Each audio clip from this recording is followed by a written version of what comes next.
5 Chinese owned warehouse our Enya Unquantain na Chantre region. Almost I say our more creative yes and fine.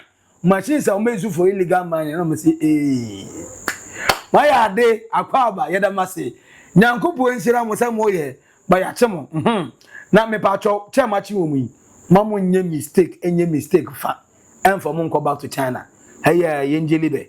Mama JMO say, oh, say, Niwa. Mama JMO say, oh, say, oh, say, yeah.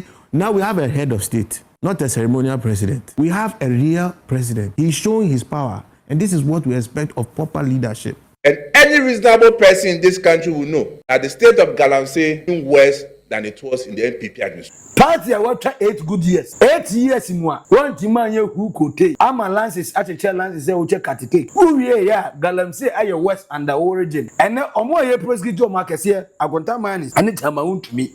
I am number 1 on the FOC paper. Who mama say?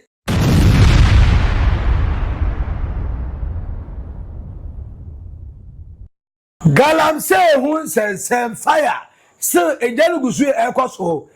Now was the National Anti-Illegal Mining Operation Secretary Task Force for so yeah, woman the Bamba Ghana wedding couldn't be call you say Eddie Bio. Now Ogo Pemu ever winneba. There's a Cape Coast in the central region there. And so do my bracha papa. I'm on for more winneba from Cape Coast Abra say I'm on for the Sache water and then we are no. Winneba for so the Omodia yay. John Dramani Mahama, His Excellency. John Dramani Mahama, President, ye pacho. One mama mo you. Galamsey adauruma ene nso aye brown. Aye team pampa, team milo. Ye num so enye ye, ye de pan no boss so enye ye. Ye pe so kodware enye ye. Ye pe de benu aduane enye ye. Je ba num so enye ye. Enti say ye den. Galamsey is say musim utu ase. Adentina Central Region whenever Young the Senior resource into your patrol, His Excellency John Dramani Mahama Biadruno, Mayamwa. The issues of water has become a threat in the life of the people of Winneba, especially these very jurisdictions where I live. Some of us have to resort into going to fetch water from the sea, I mean the salt water. And of course I did. But what I was taught when I was in basic school, water is colorless. But this very time, water has become something different, especially in the morning.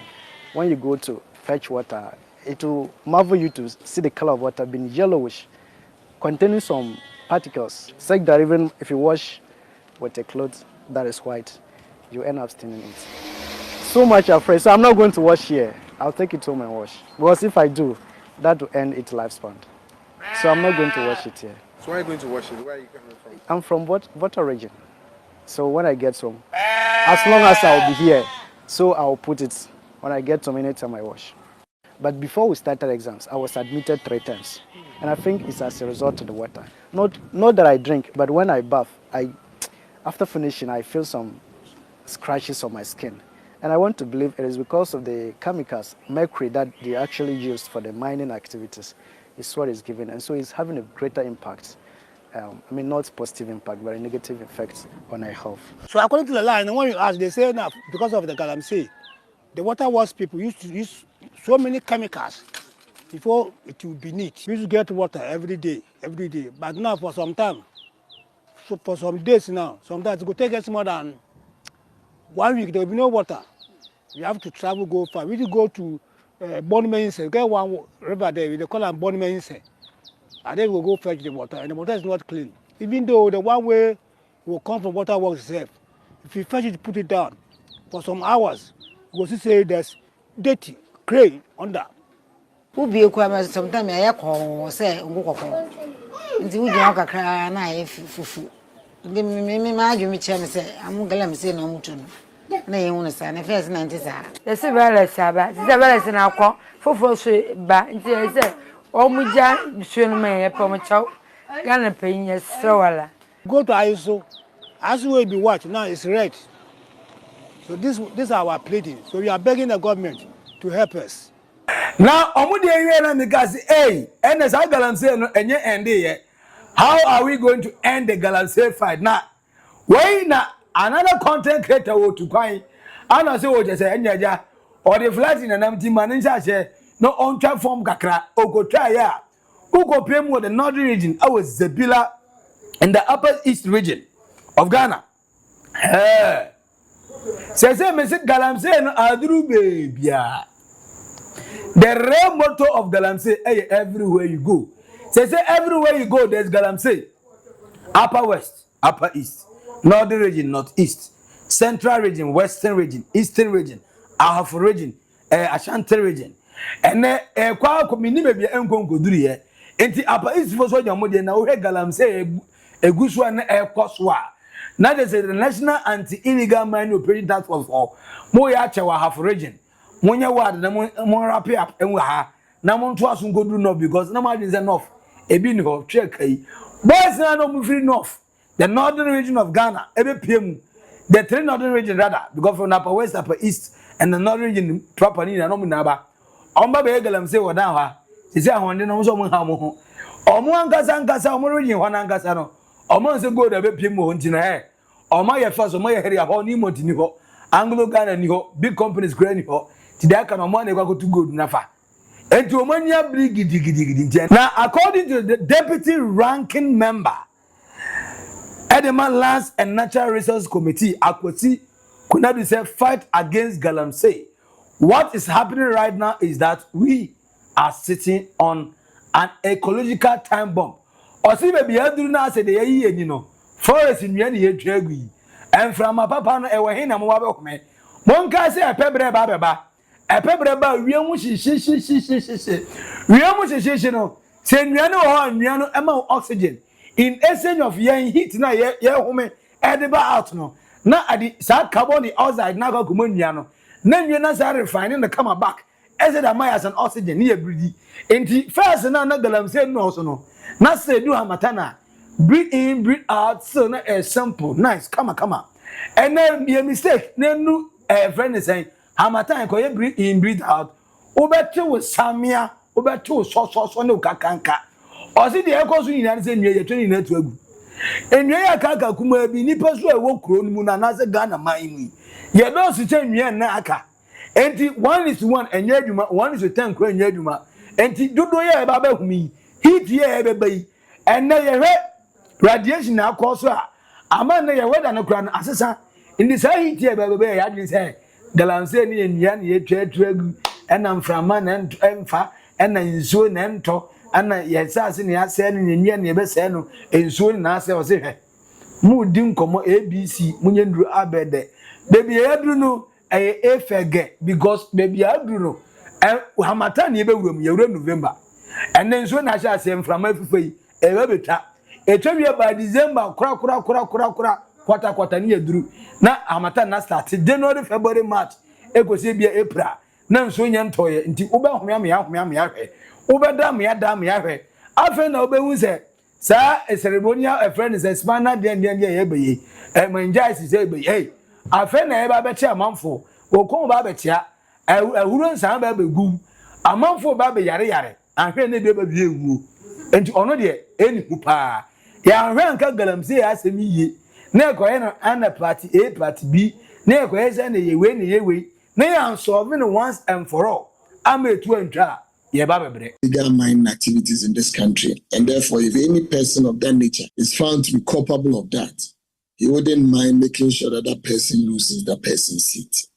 But Evans, you see, what is happening currently is that we are at an ecological time bomb. We are sitting on an ecological time bomb. When our forest resources are going, almost everything, plants, native plants, animals, and all of these things are going, aside our river bodies and the rest. But the action or the events of our last is nothing more short of people trying as much as possible to relay what they promised whilst in opposition, but presuming or pretending at that point in time, wanting to care about the environment. Now, can I say the Lands and Natural Resources Minister, Nanyo Reba say, and untimi en create en fabricate a friend is a chamfan ewo Ghana. Untimi en import chamfan ewo Ghana. Untimi gase oh ye vendor oton ade na de oton no chamfan no. Untimi en gase o de chamfan ye adwuma bra oni license a. Ema ho kwan se otimi de adwuma.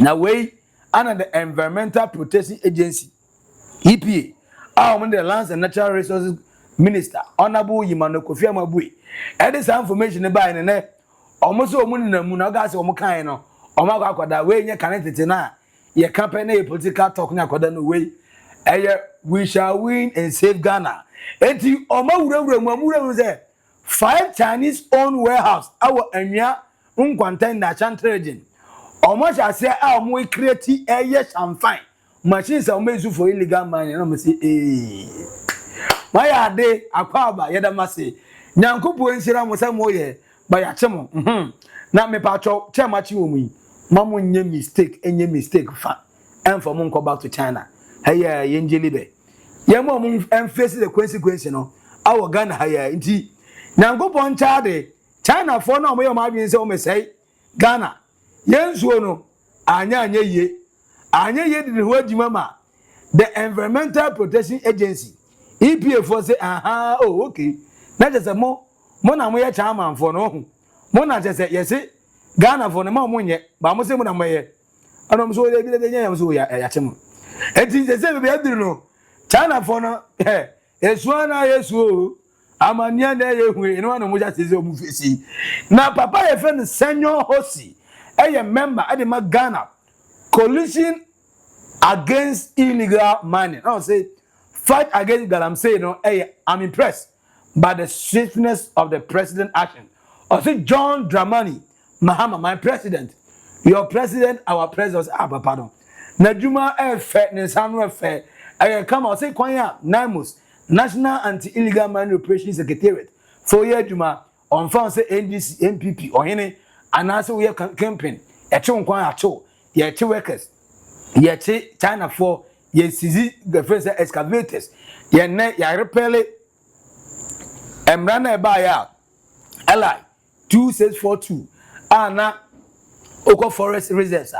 Ye timi ediko operate our forest at the galamsey for no. Nyina no John Dramani mamwetwam. Ene pickers do the man 904 motors do the momo. And who do my mobile blue water guard for the near so occasion and so ya no boy. Into a Juma John the money, Mamma, and a year or no openness of fossil. Oh, you know, the two say we now have a real president showing his power, not a ceremonial president. You know, a senior Hosi. Now, Papa just said, Nana father day. Papa no is ceremonial president. Hey, not the more Pananian who. Woman and not on your home. I wasn't another nice on your head.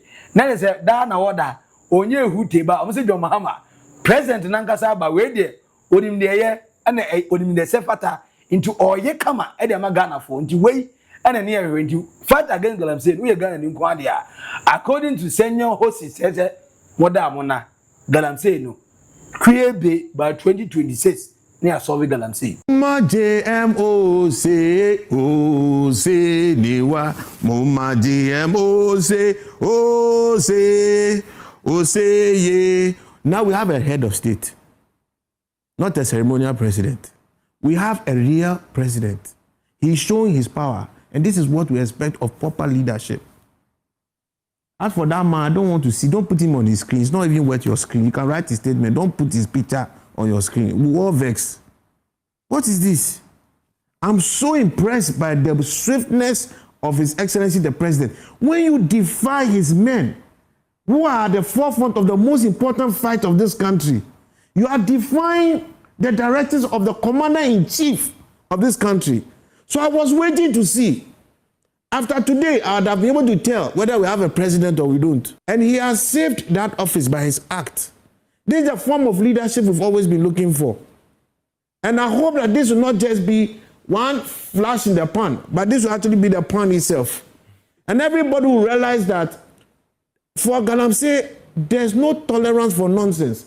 When Boaz spoke, he told the people that the biggest man has sent you, so there's no big man to talk to you.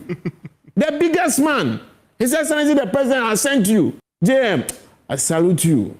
Today they make me happy, but this is just the beginning. Just don't do it like comedy. There's more to do.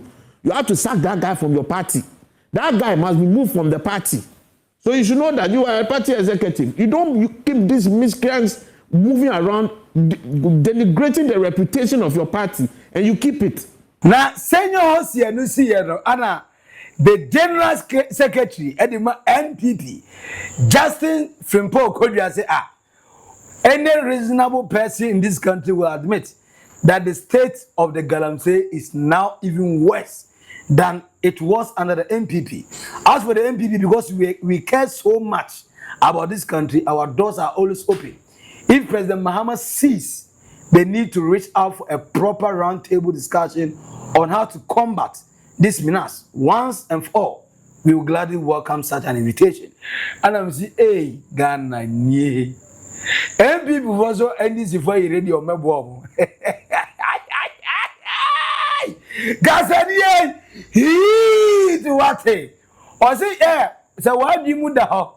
Na se bi umodam unzido na se odwene otenke na number 6 in e work correct ah wonu se galamsey no under John Dramani Mahama aye west and is volunteer hwe koto na mom no enam se MPP do Ghana nti we shall win and save Ghana the elephant party and the elephant party no they want to save Ghana nti no John Dramani Mahama omra mo na se onu muni komo adwentre bia so mo kire Emma John Dramani Mahama ni NDC for the boy Emma so galamsey why not Omema Ghana afantum bafra party a what 8 good years 8 years mua one timanye hu kote ama lances acheche lances say wo che cake uwie ya galamsey aye west and the origin and omo ye prosecutor makese agonta manis ani chama untumi aye number 1 on the A4 sheet paper umo mo say NDC for mo mra wonchen